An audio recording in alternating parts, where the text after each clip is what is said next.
A visitor for Bear. No one ever came to Bear's house. It had always been that way, and Bear was quite sure he didn't even like visitors. He even had a sign, "No visitors allowed." One morning, Bear heard a tapping on his front door. When he opened his door, there was a mouse, small and gray and bright-eyed. "No visitors allowed," he said, pointing to the sign. "Go away," and went back to the business of making his breakfast. He set up 1 cup, 1 bowl, but when he opened the cupboard to get that bowl, there was the mouse, small and gray and bright-eyed. "I told you to leave," cried Bear. "Perhaps I could just have a spot of tea," said the mouse. "Out," commanded Bear. "Most sorry," said the mouse. "I'll be going now." Bear showed him to the door and shut it firmly. Then he went back to the business of making his breakfast. And when he opened the bread drawer for 1 slice of bread, there was the mouse, small and gray and bright-eyed. "Away with you, vamoose! I do like a bit of cheese," said the mouse. Bear pointed a rigid claw towards the door.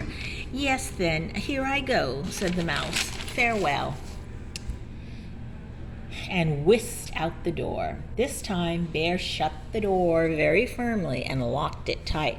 He locked the windows, too, for good measure.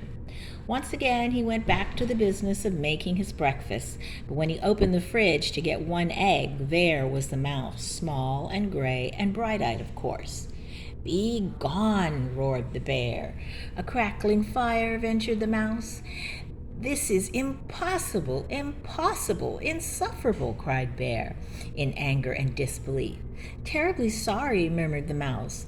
"Now you see me, now you don't. I am gone." And the mouse looked very sorry indeed while he waited for Bear.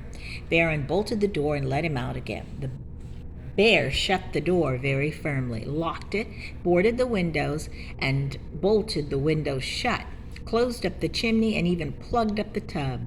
Opened the cupboard, no mouse. Opened the bread drawer, no mouse. Opened the fridge, mouse free. He lifted the lid to the tea kettle. There was the mouse, small and gray and bright-eyed. Bear fell to the floor and wept.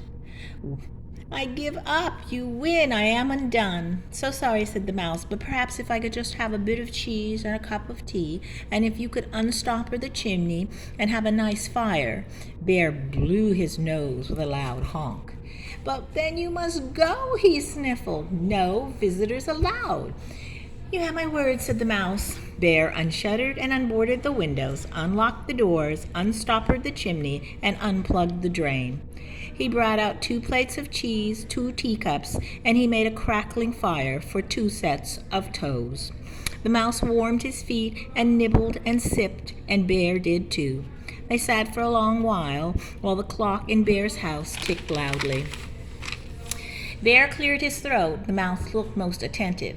No one had ever even looked most attentive at Bear before. "The fire is nice," Bear announced. "Lovely," said the mouse. No one had ever said Bear's fires were lovely before.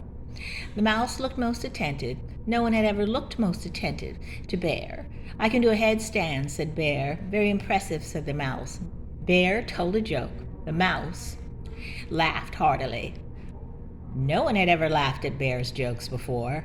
Bear began to think of another joke. The mouse sat down to his teacup. "There's plenty more," said the bear. "So sorry, most kind, but I must go. I must be on my way." "You needn't go." "Wait," said the bear. "But I gave you my word," pointing to the salesman's sign. "Oh, that's not for you. That's for salesmen, not for friends." "1 lump or 2, said Bear. "I like 2." And Bear agreed most politely.